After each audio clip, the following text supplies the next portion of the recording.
Patidana ini apa? Pelimpahan jasa. Apa itu pelimpahan jasa? Pelimpahan jasa ini intinya jasa yang kita limpahkan kepada semua makhluk yang ada di alam semesta ini. Baik yang ku kenal maupun yang tidak. Baik yang bersifat netral atau bermusuhan. Makhluk-makhluk yang berada di 3 alam. 4 jenis kelahiran. Terdiri dari 5, 1 ataupun 4 gugusan pembentuk. Itu aja diuraikan panjang. Apa yang maksud dengan 3 alam? 3 alam ini rupa Brahma, arupa Brahma, kamaloka. Kamaloka ini ya termasuk alam dewa, alam manusia, dan di bawahnya itu kamaloka. Rupa Brahma ya masih ada rupanya. Para dewa masih bisa melihat. Arupa Brahma, para dewa pun tidak mampu melihat. Saking halusnya. Nah, itu 3 alam. 4 jenis kelahiran. Kelahiran lewat kandungan. 1. Lewat telur. 2. Kelembaban. 3. 4. Spontan. Yang lahir spontan, yang lahir di alam dewa. Lahir di alam peta, spontan. Lahir di alam neraka, spontan. Itu 4 jenis kelahiran. Terdiri dari 5, 1 ataupun 4 gugusan pembentuk. Kalau 5, kita ini. Rupa, wedana, sanya, sangkara, winyanang. 5. Rupa bentuknya. Wedana perasaan. Sanya pencerapan. Sangkara bentuknya ada. Ingat ini, ingat itu. Wah, nanti habis puja bakti saya mau cari ini. Yang saya sukai. Makanan ini. Saya rindu dengan makanan ini. Udah tergambar di sini. Habis puja bakti ini saya mau ke sana. Jalan-jalan. Udah tergambar bentuknya. Itu namanya sangkara. Wedana, sanya, sangkara, winyanang. Menyadari. Menyadari kita sedang duduk di sini mendengarkan uraian dhamma. Di wihara Theravada Buddha Sasana Kelapa Gading menyadari. Nah ini 5. Kita ini terdiri dari 5. Kalau 4 apa? Dewa. Wedana, sanya, sangkara, winyanang. Rupanya halus. Kalau 1 asanya nyata. Asanya. Tidak ada pencerapan. Mereka menilai makhluk-makhluk yang ada di alam Brahma ini penyebab penderitaan itu karena kita mencerap ini dan itu. Mendengar omongan orang, fitnahan orang, mendengar perilaku orang itu yang membuat mereka tidak mau melepas semua pencerapannya. Jadi tidak ada pencerapan. Masih jadi makhluk tapi tidak ada pencerapan. Nah itu 1 dia. Terdiri dari 5, 1 ataupun 4 gugusan pembentuk. Mengembara di alam besar, alam kecil. Atas pelimpahan jasaku ini semoga mereka ikut berbahagia. Dan terlahir di alam bahagia. Bagi mereka yang tidak mengetahui, semoga para dewa memberitahukannya. Berkat turut bersuka cita atas jasa-jasa yang kulimpahkan ini, semoga semua makhluk senantiasa bebas dari kebencian. Semua makhluk bebas dari kebencian. Siapa yang ingin memiliki kebencian? Tidak ada kebencian di Guru Agung kita mengatakan api yang ada di dalam batin. Menyebabkan gosong cepat tua jadinya kita, keriput cepat tua. Semakin orang itu berlatih meditasi, melepas kejengkelan, melepas keserakahan, itu yang membakar tubuh ini, sejuk di dalam, adem. Nibbana, ni tidak ada panasnya hilang. Jadi sejuk batinnya, sejuk jasmaninya. Makanya mereka yang tekun berlatih meditasi wajahnya sejuk, batinnya sejuk. Ya, ini tujuan ajaran agama Buddha ini tujuannya luar biasa luhur. Apa yang kita inginkan itulah yang diajarkan oleh Guru Agung kita. Karena Guru Agung kita ini mencari berkalpa-kalpa. Tak terhitung banyaknya beliau mencari apa yang membahagiakan. Beliau mencari barangkali kalau saya mempunyai istri banyak, sudah 80.000, selirnya 1, permaisurinya 1, selirnya 80.000. Bayangkan usia kehidupan pada waktu itu 80.000 tahun, selirnya 80.000. Ketika menjadi Raja Sudasana, apa yang kurang pada dirinya? Emas permata penuh gudangnya itu. Sampai rakyatnya datang membawa gerobak berisi emas perak itu. Raja, kami datang untuk mempersembahkan emas permata. Aduh, penuh gudang saya. Emas saya gunakan untuk lantai. Emas permata saya gunakan untuk kolam renang. Untuk tempat air dan lain sebagainya. Emas permata semua, pohon kelapanya dari emas permata. Apanya yang kurang? Sudah dialami. Apa yang kurang? Menjadi raja berkali-kali, tidak hanya di alam manusia menjadi raja di raja, sampai di alam dewa menjadi raja Dewa Saka, alam dewa Tawatingsa, berkali-kali. Beliaunya udah mencari apa yang membahagiakan di dunia ini, udah beliau dapatkan, sampai nolak. Aduh, kebanyakan ini emas permata, bawa pulang, suruh bawa pulang itu rakyatnya itu. Aduh, raja kita tidak menerima emas permata kita, bagaimana? Ini aja caranya. Kita minta satu tempat. Sama raja, dicari tempat yang bagus. Kita minta itu, kita membangun istana yang luar biasa megahnya. Akhirnya buat istana yang sangat megah itu. Bisa dibaca itu di Mahasudasana Sutanta.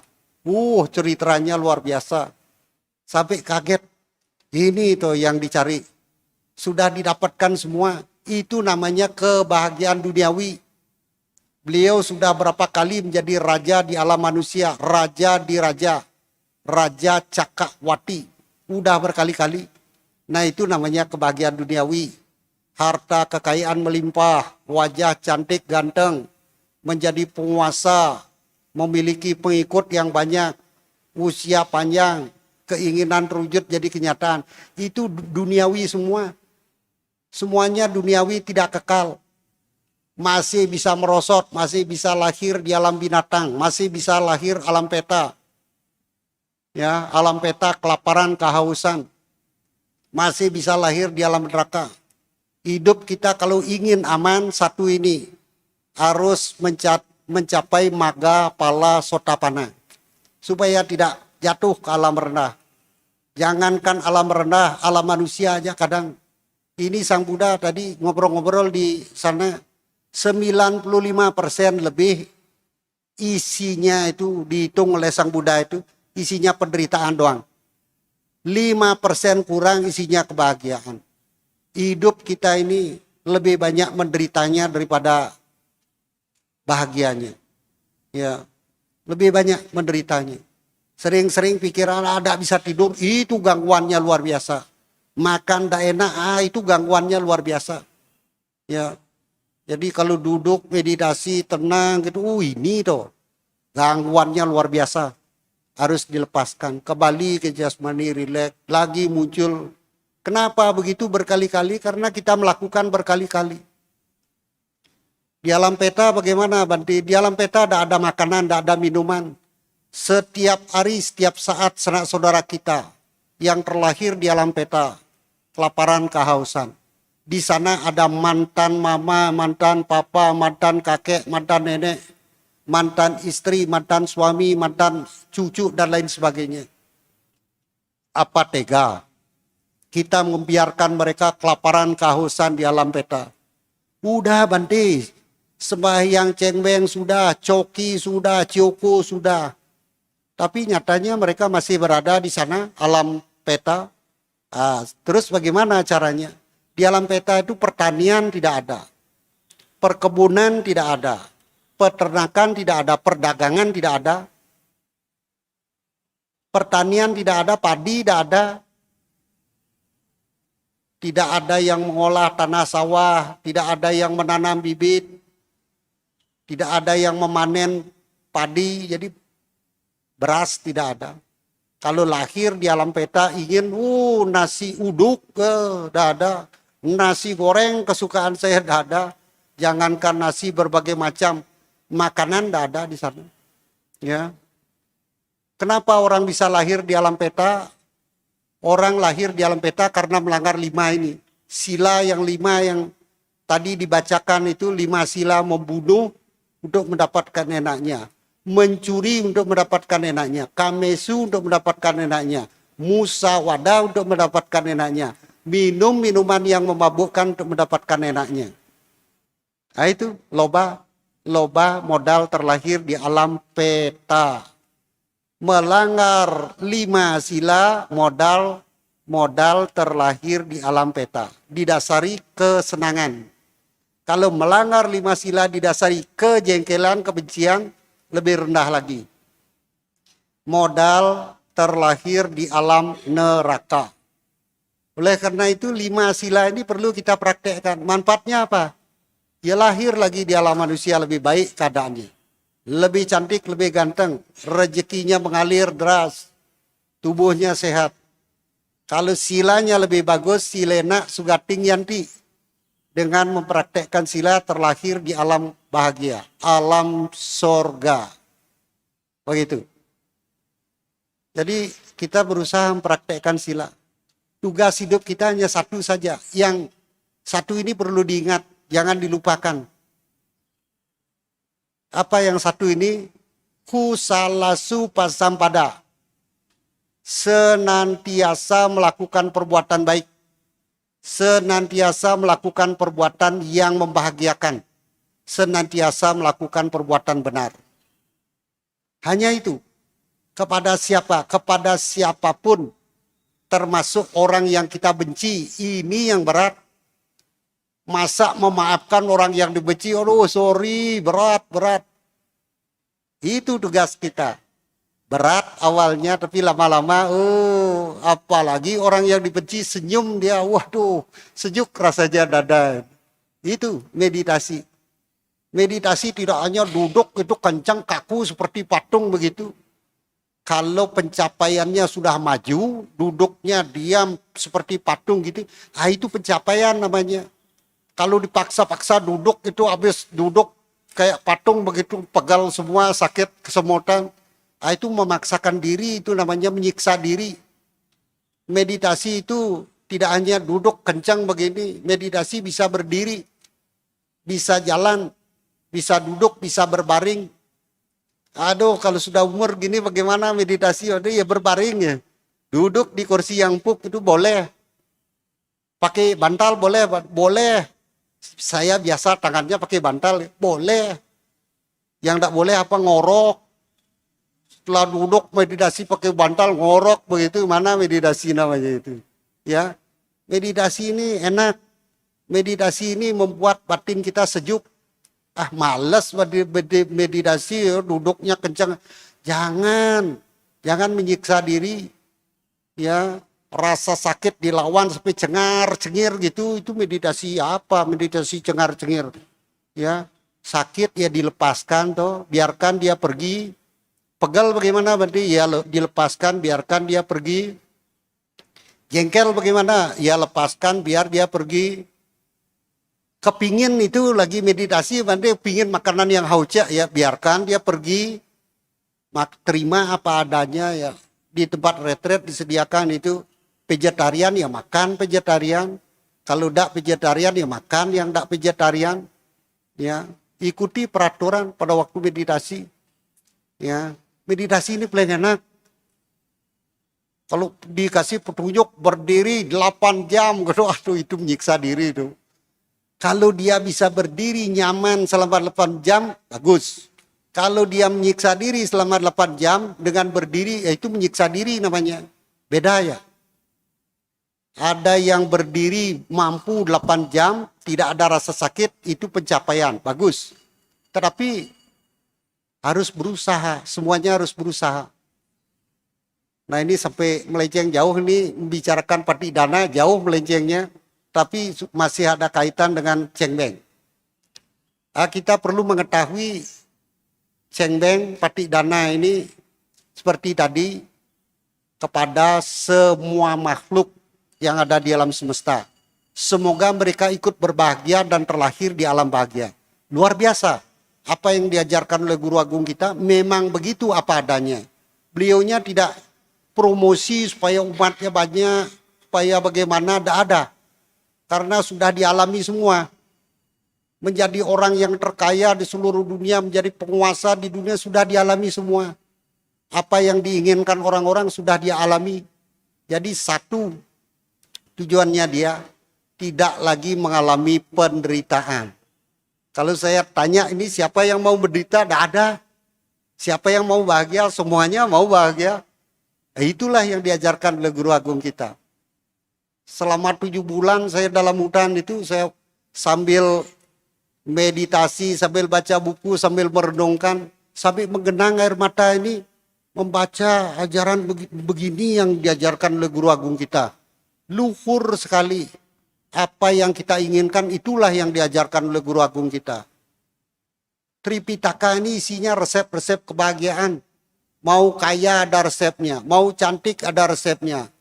Apalagi mau ganteng ada, mau panjang umur ada, cita-cita terwujud jadi kenyataan, semuanya ada, tinggal baca. Berat baca majima, berarti iya kalau berat baca majima yang lain dibaca. Kalau baca Jataka itu dongeng, berarti wah itu kalau dibilang dongeng itu memang kelihatannya seperti dongeng, tapi itu dijelaskan oleh Sang Buddha sendiri itu Jataka itu. Masa binatang bisa ngomong dengan manusia, siapa bilang tidak? Sekarang aja bisa binatang tapi dia tetap aja bahasanya seperti gitu. Itu coba lihat. Anjing pelacak itu bisa dia dikasih tahu. Si tahu bagaimana caranya melacak. Bagaimana kalau orang bawa obat bius. Tahu dia. Karena dididik tidak hanya gugu. Ya, lumba-lumba bisa dilatih apa itu. Itu komunikasi itu. Cuma kalau kita pakai bahasa Indonesia, gugunya bisa pakai bahasa Indonesia ya gugu. Luar biasa itu tidak mungkin ya bisa komunikasi seperti itu. Ya artinya seperti itu. Jadi di alam peta menderita. Bagaimana membebaskan sanak saudara kita yang ada di alam peta supaya berbahagia, patidana. Seperti yang dilakukan oleh Raja Bimbisara. Raja Bimbisara berdana-makan kepada 500 biku sangga. Arahat semua. Dipimpin oleh Sang Buddha. Makanannya luar biasa, mewah, melimpah. Tetapi setelah berhasil berdana makan kepada biku sangga, Raja tidak melimpahkan jasanya kepada sanak saudaranya yang terlahir di alam peta. Kenapa tidak melimpahkan jasa? Karena Raja Bimbisara pada waktu itu sibuk pikirannya memikirkan di mana cari tempat supaya tidak jauh dari kota. Tetapi suasananya seperti di dalam hutan. Itu yang beliau renungkan, bukan masalah duitnya. Supaya tidak terlalu jauh dari kota, tetapi suasananya hening. Itu yang beliau pikirkan. Akibatnya beliau tidak melimpahkan jasa. Nah, karena makhluk peta berdiri berderet-deret di luar dinding istana menunggu, sekarang kita saatnya mendapatkan pelimpahan jasa dari raja, sanak saudara kita. Tapi raja tidak melimpahkan jasa. Nah, karena tidak melimpahkan jasa, Sang Buddha dengan para siswanya balik ke wihara. Malam harinya Raja Bimbisara diprotes, didemo oleh sanak saudaranya yang ada di alam peta. Demonya bagaimana? Seperti Jakarta bakar ban gitu, balikkan mobil bakar-bakar, dah demo di alam peta. Makhluk peta ribuan masuk ke dalam istana. Setelah masuk ke dalam istana, di depan Raja Bimbisara mereka berteriak, berguling-guling di lantai. Di depannya berteriak, dia lihat tidak ada makhluk. Di belakangnya berteriak, dilihat tidak ada makhluk. Bulu kuduknya berdiri, raja ketakutan. Karena mendengar teriakan-teriakan di berbagai arah di istananya. Sampai pagi tidak bisa tidur, Raja Bimbisara. Nah, setelah pagi dengan wajah pucat, berpikir raja, ini alamat apa ini? Apakah kerajaan saya akan hancur? Apakah saya akan meninggal dunia? Apakah ada musuh yang akan menyerang? Nah, karena tidak mendapatkan jawaban, beliau pergi ke wihara, bertanya kepada Sang Buddha. Bante, saya mengalami hal seperti ini, mendengar teriakan-teriakan sepanjang malam. Ini gejala apa ini Bante? Nah, Sang Buddha memejamkan mata sejenak, ternyata melihat raja sedang didemo, sedang diprotes oleh sanak saudaranya yang terlahir di alam peta. Nah, setelah memejamkan mata sebentar, Sang Buddha buka mata memberikan penjelasan, tenang raja, tidak akan terjadi apapun pada diri raja. Oh ya, sebenarnya apa yang terjadi Bante? Itu sanak saudara raja yang terlahir di alam peta, berkalpa-kalpa yang lampau, kemarin sudah saatnya menerima pelimpahan jasa, tapi raja tidak melimpahkan jasa kepada mereka. Mereka sedih karena sudah lama menginginkan makanan yang ingin mereka nikmati, ingin menikmati minuman, makanan, ingin beristirahat. Aduh, iya kemarin saya itu lupa Bante, memikirkan tempat untuk membangun wihara. Apakah kesempatan untuk melimpahkan jasa kepada mereka sudah tidak ada lagi? Oh, ada. Kapan saja raja melakukan perbuatan baik, kapan saja kita melakukan perbuatan baik, apakah dana, apakah sila, apakah meditasi, jasanya bisa dilimpahkan kepada mereka. Wah, karena mendapat jawaban seperti itu, raja yang tadinya luyu-luyu sekarang semangat, tegak. Kalau begitu, pagi ini Raja Bibisara mengundang 500 biku sangga, arahat semua yang dipimpin oleh Sang Buddha, menerima dana makanan di istana. Wah, sekarang tegak. Tadi luyu-luyu datang ke wihara, sekarang tegak Raja Bibisara. Kemudian setelah sampai di wihara, beliau memberikan instruksi, bikin makanan yang enak-enak. Saya mengundang 500 biku sangga yang dipimpin oleh Sang Buddha. Singkat cerita, makanan sudah siap, biku sangga dipersilahkan masuk ke ruang makan.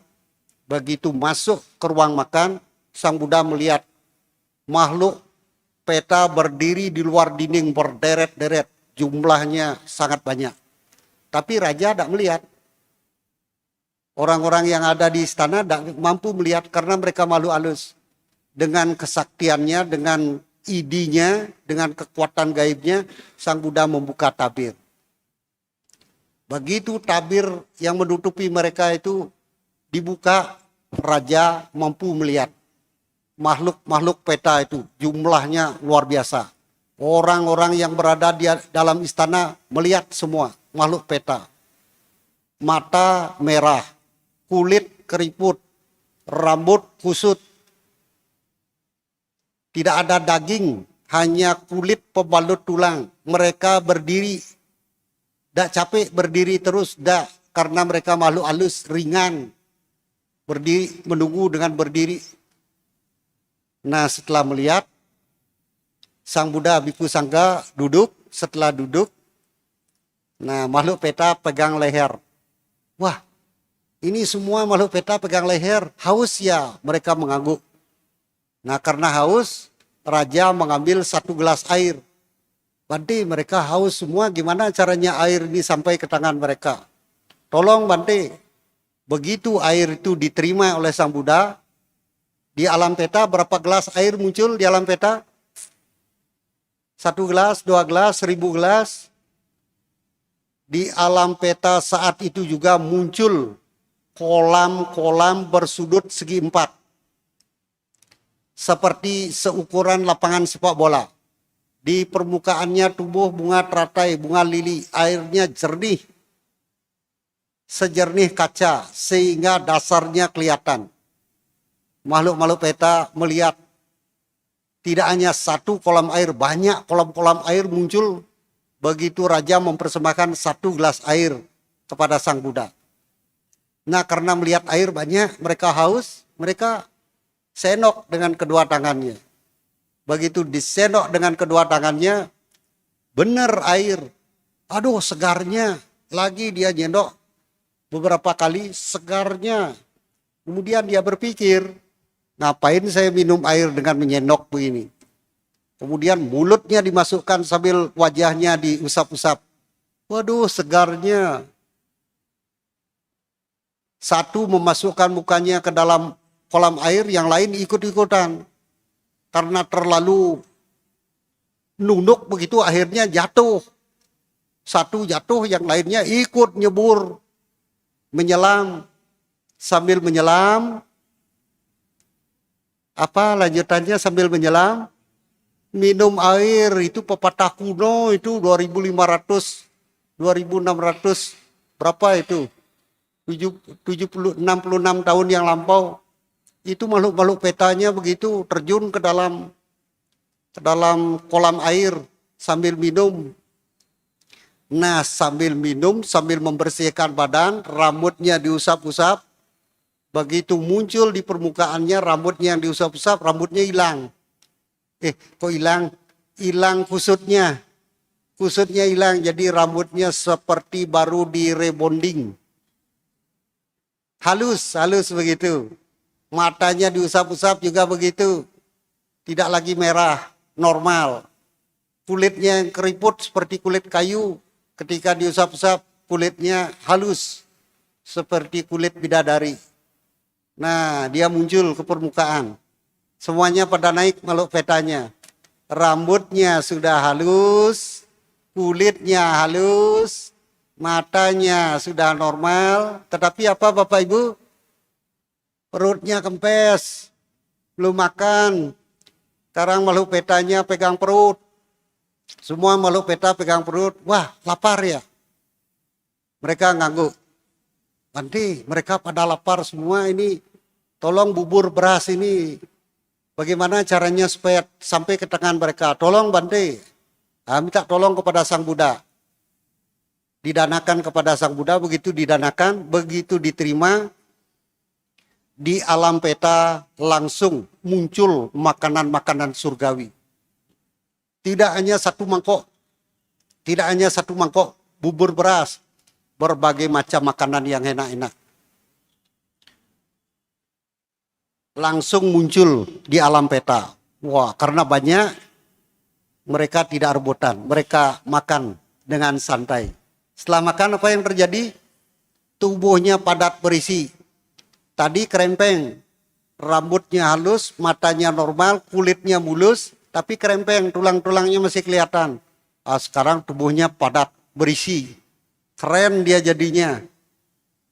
Baik laki maupun perempuan keren. Siapa namanya bintang film Korea? Korea apa Taiwan? Tom Ingse itu siapa? Tom Ingse. Saya tanya siapa yang paling keren bintang film? Tom Ingse. Itu lebih keren dari dia. Nah, sekarang makhluk petanya udah keren-keren. Yang laki keren, yang putri kayak ratu kecantikan. Tapi apa? Telanjang semua. Malu raja melihat cantik si cantik, ganteng si ganteng, tapi tidak ada pakaiannya. Malu raja langsung ambil kain. Bante, tolong supaya mereka berpakaian, Bante, ambilin jubah satu. Cuma satu jubah dipersembahkan kepada Sang Buddha. Bante, mereka tidak berpakaian. Tolong Bante supaya kain ini sampai ke tangan mereka. Begitu diterima oleh Sang Buddha, di alam peta langsung muncul. Seperti bergantungan dari langit. Kain-kain yang banyak sekali, pakaian banyak sekali. Mereka tinggal pakai. Nah, sekarang makhluk petanya meninggal, lahir di alam penuh dengan air, meninggal lagi, lahir di alam penuh dengan makanan, meninggal lagi, lahir di alam penuh dengan pakaian. Tapi raja melihat, kok ada rumah di sana? Orangnya keren, ganteng, cantik, pakaiannya bagus.